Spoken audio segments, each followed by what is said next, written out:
Hello students. In my last video, I dealt with asexual reproduction in plants and animals. In this video, I shall be dealing with the sexual reproduction in animals. So let's start and see what is sexual reproduction. Basically, it takes place by the combination of reproductive cells that are spatial, called as sex cells. Now, sex cells are commonly known as the gametes.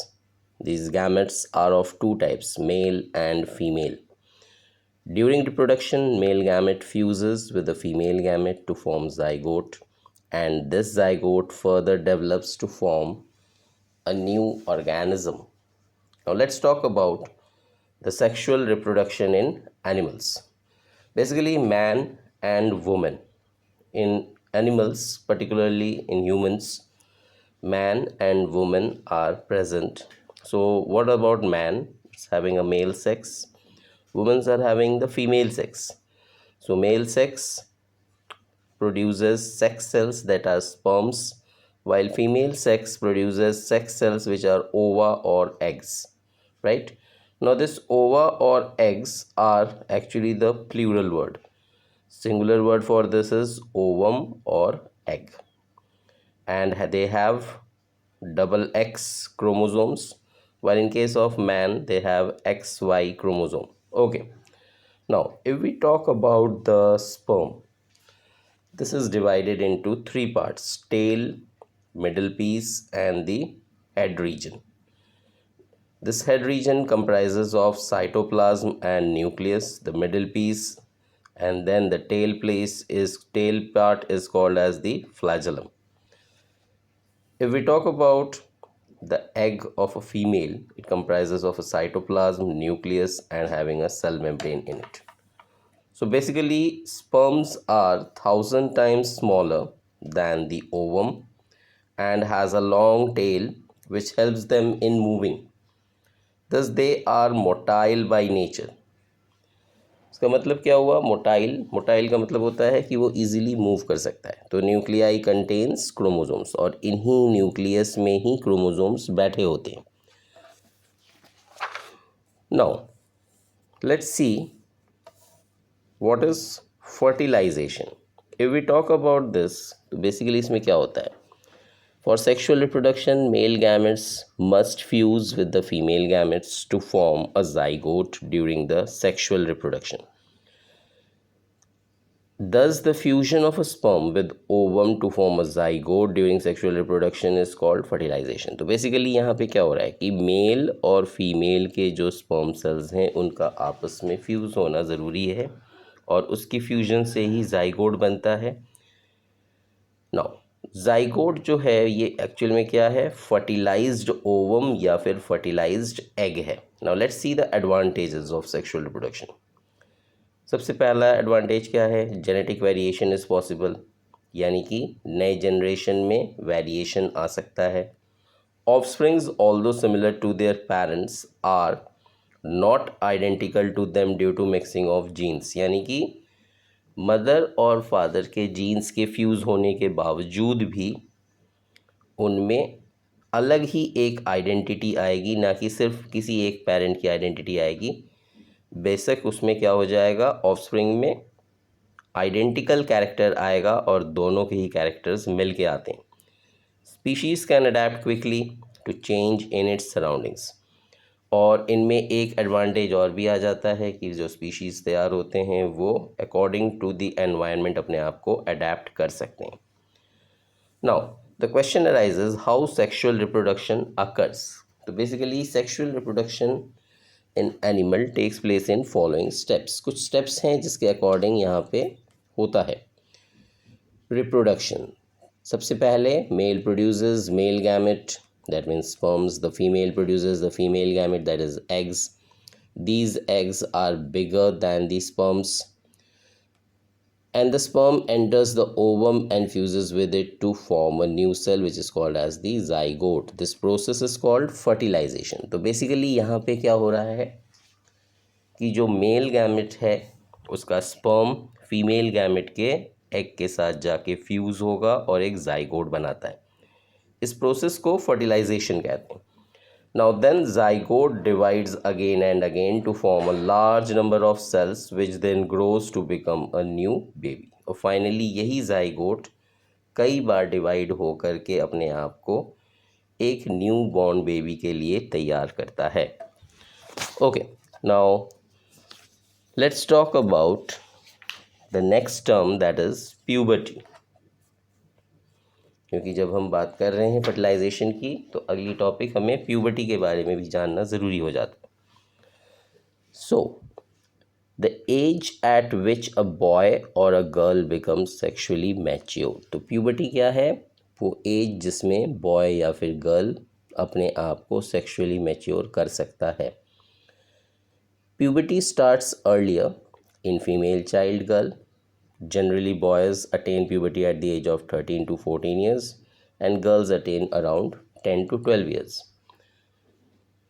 Boys के case में जो puberty है वो 13 से 14 साल में जाके करीब आता है, जबकि गर्ल्स में 10 से 12 साल में ही ये प्यूबर्टी अटेन कर लेते हैं। जब प्यूबर्टी को अटेन करते हैं तो मेल गैमेट्स में जो टेस्टिस है वो स्पर्म्स को प्रोड्यूस करना स्टार्ट करता है, जबकि फीमेल गोनैड्स जो हैं वो ओवरीज से ओवा रिलीज़ करना स्टार्ट करता है। जो टेस्टिस है वो एक तरह का हार्मोन रिलीज़ करता है जिसे टेस्टोस्टेरोन कहते हैं, और जो ओवरीज हैं वो 2 तरह के हार्मोन्स प्रोड्यूस करते हैं, एस्ट्रोजन और एक प्रोजेस्टेरॉन। तो प्यूबर्टी के दौरान हेयर ग्रो करता है, जैसे आर्मपिट्स में, प्यूबिक रीजन में, ख़ासतौर से जेनाइटल एरियाज़ में, पूरे चेस्ट में आ सकता है, फेस में आ सकता है जैसे मुस्टैचेस के फॉर्म में बॉयज़ के केस में, और थोड़ा सा बॉडी मस्कुलर हो जाता है, यहाँ तक कि वॉइस में भी थोड़ा क्रैक आता है, चेंज आता है, और जो पेनिस है वहाँ से स्पर्म्स रिलीज़ हो सकता है टेस्टिस के through. Now in case of girls अगर हम बात करें तो यहाँ पर भी हेयर्स ग्रो होता है आर्मपिट्स में, प्यूबिक रीजन में, मेमरी ग्लैंड्स डेवलप करते हैं, एनलार्ज हो जाते हैं, हिप रीजन थोड़ा सा ब्रॉडन हो जाता है, फैट एक्यूमुलेट होता है, उसकी वजह से फेलोपियन ट्यूब, यूट्रस और वेजिना बड़े हो जाते हैं, एनलार्ज करते हैं, मेंस्ट्रुएशन वहाँ पे स्टार्ट हो जाता है। और ये जो मेंस्ट्रुएशन का साइकिल होता है ये लगभग 28 डेज़ का होता है, जिसमें एग्स जो हैं रिलीज़ होना स्टार्ट हो जाते हैं एक एक करके हर एक ओवरी से। Okay, now let's talk about the male reproductive system. Basically male reproductive system testis, scrotum, vas deferens और स्पर्म डक्ट के साथ प्रोस्टेट ग्लैंड और एपिडिडमिस पेनिस को रखता है। तो ये जो मेल रिप्रोडक्टिव सिस्टम है इसमें टेस्टिस जो है they are oval shaped organs, और ये एब्डोमिनल कैविटी से बाहर रहता है। Testis are the primary reproductive organ, और ये बहुत ही इम्पॉर्टेंट रोल प्ले करता है। It produces the hormone called testosterone. जैसे जैसे टेस्टिस के बारे में हम बात कर रहे हैं जो कि एब्डोमिनल कैविटी के बाहर रखा हुआ है, यहाँ से इम्पॉर्टेंट चीज़ जो नोट करने वाली बात है वो क्या है कि स्पर्म्स रिलीज़ होना स्टार्ट होते हैं। तो स्पर्म्स जो रिलीज़ होते हैं उसके लिए उन्हें एक लो टेम्परेचर चाहिए होता है, जो कि बॉडी से बाहर होने पर ही वो प्रोड्यूस हो सकता है उस पर्टिकुलर ऑप्टिमम टेम्परेचर पे। ठीक है, तो बेसिकली बॉडी के टेम्परेचर और जो बाहर स्क्रॉटम होता है उसके बीच में 3 डिग्री सेंटीग्रेड का एक डिफरेंस आता है बॉडी टेम्परेचर में। नाउ जब स्पर्म्स प्रोड्यूस होता है टेस्टिस में, that comes out and go to epididymis where they get stored. From epididymis the sperms are carried by a long tube vas deferens which joins with urethra. The glands like the seminal vesicles and the prostate gland add their secretion to sperms so that they can easily move and get transported. तो basically क्या है, अगर आप इस diagram को देखो तो आपको थोड़ा सा क्लियर हो जाएगा कि यहाँ पे टेस्टिस है, टेस्टिस से स्पर्म्स रिलीज़ होता है जो कि एब्डोमिनल कैविटी से बाहर रखा हुआ है। ये स्क्रोटम 3 डिग्री सेंटीग्रेड का डिफरेंस है यहाँ पे। टेस्टिस से रिलीज़ होने वाला स्पर्म्स एपिडिडिमिस के थ्रू वाज डिफरेंस से होता हुआ ये पहुँचता है यहाँ तक जहाँ पर कि आपका प्रोस्ट्रेट ग्लैंड और सेमिनल वेसिकल भी जुड़ा हुआ है। तो ये अपने थोड़े से हॉर्मोन्स को रिलीज़ करते हैं ताकि स्पर्म्स इजीली मूव कर सके और फिर ये यहाँ से होता हुआ पेनिस से बाहर की तरफ इजैकुलेट हो पाता है। ओके, तो urethra from the common passage for sperms and urine. एक चीज़ जो इम्पोर्टेंट है वो क्या है कि जो यूरेथ्रा है वो कॉमन पैसेज है दोनों के लिए, स्पर्म्स के लिए भी और यूरिन के लिए इन केस ऑफ मेल। ठीक है, तो ये यूरेथ्रा अल्टीमेटली पेनिस तक कंटिन्यू करता है। So this is all about the male reproductive system. Now let's see what is female reproductive system. Okay, basically this consists of ovaries, oviducts or fallopian tubes, uterus and vagina। अब यहाँ पे ovaries जो हैं वो कैसे दिखते हैं, Oval shaped हैं और ये एब्डोमिनल कैविटी के अंदर होता है नियर द किडनी के आसपास में। They are 2 in numbers। Ovaries are primary reproductive organ which makes mature ova and female sex estrogen and progesterone। तो यहाँ से 2 टाइप के हॉर्मोन्स रिलीज होते हैं, एस्ट्रोजन और एक progesterone. Okay, now above the ovaries are the fallopian tubes. These tubes are not directly connected to ovaries but have funnel shaped openings। अगर आप यहाँ पे देखो तो ये एक funnel shaped opening की तरह रखा हुआ है। The ova released by an ovary gets fertilized by the sperms। Growth and development of fertilized ova into baby takes place in the uterus। तो ये बेसिकली यहाँ से ऊपर की तरफ जैसे से जाता है ये आके यूट्रस में रुकता है जहाँ पे कि स्पर्म आता है और उसे फर्टिलाइज करके ऑफस्प्रिंग के लिए तैयार करता है। This uterus is connected through cervix which opens into the vagina। Vagina is a tubular muscular structure which is also called as the birth canal। तो बेसिकली ये वैजिना जो है this is also called as the birth canal। This is the important word used for vagina। What is important thing here is कि urinal passage for passing urine and vaginal opening are separate in case of females। तो ये एक important चीज़ है जो कि mails में same था, through urethra only sperms as well as urine was passing, but in this case urine and ova have a separate passage for passing through vagina. Okay, now let's see the process of fertilization. Process क्या है? Generally internal fertilization takes place in human beings. Sperms of the male are introduced in the vagina of the female during intercourse यानी copulation के time पे through penis। Millions of sperms are introduced। वहाँ पे कई सारे sperms एक साथ छोड़ दिए जाते हैं, ejaculate किए जाते हैं। sperms काफ़ी एक्टिव होते हैं और उनमें काफ़ी मोबिलिटी होती है, इसलिए sperms वहाँ से तुरंत मूव करते हैं। सर्विक्स से होते हुए वो यूट्रस तक पहुँचते हैं, यूट्रस पे जाके sperms ओविडक्ट्स तक रुकते हैं, वहाँ जाके वो ओवा के साथ जुड़ने की कोशिश करते हैं जब ओवरी से कोई ओवा ओव्यूलेट होता है। ओके, तो बेसिकली क्या होता है, एक टाइम पे एक स्पर्म एक ओवा के साथ फ्यूज़ करने की कोशिश करता है और ये फ्यूजन जनरली ओविडक्ट में होता है। जैसे ही ये स्पर्म फर्टिलाइज होता है वहाँ से इमीडिएटली वो जाइगोट के लिए तैयारी कर लेता है। Now let's see the development of embryo. जब ये जाइगोट बनता है तो एम्ब्रियो में क्या होता है? तो zygote so formed divides rapidly by mitosis as it moves down slowly in the oviduct and forms a ball of hundreds of cells। This is called embryo which sinks into the soft uterus। The embedding of the embryo in the thick and soft lining of uterus is called implantation।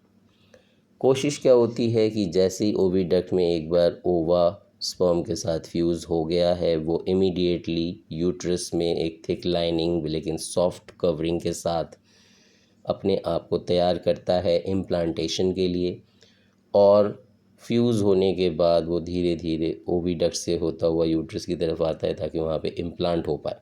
After implantation a tissue develops between the uterus wall and the foetus of embryo which is called placenta. So the exchange of nutrients, oxygen and waste products between embryo and mother takes place through the placenta.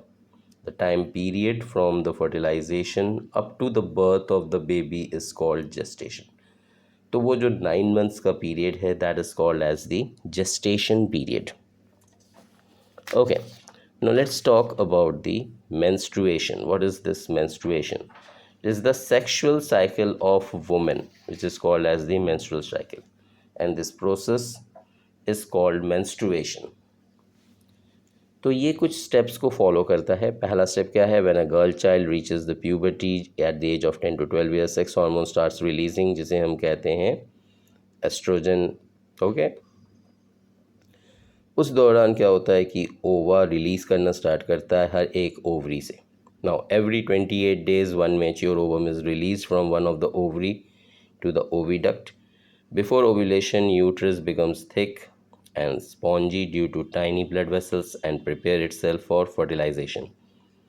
If the ovum is not fertilized, then the thick and soft inner lining of uterus is not needed and hence it breaks.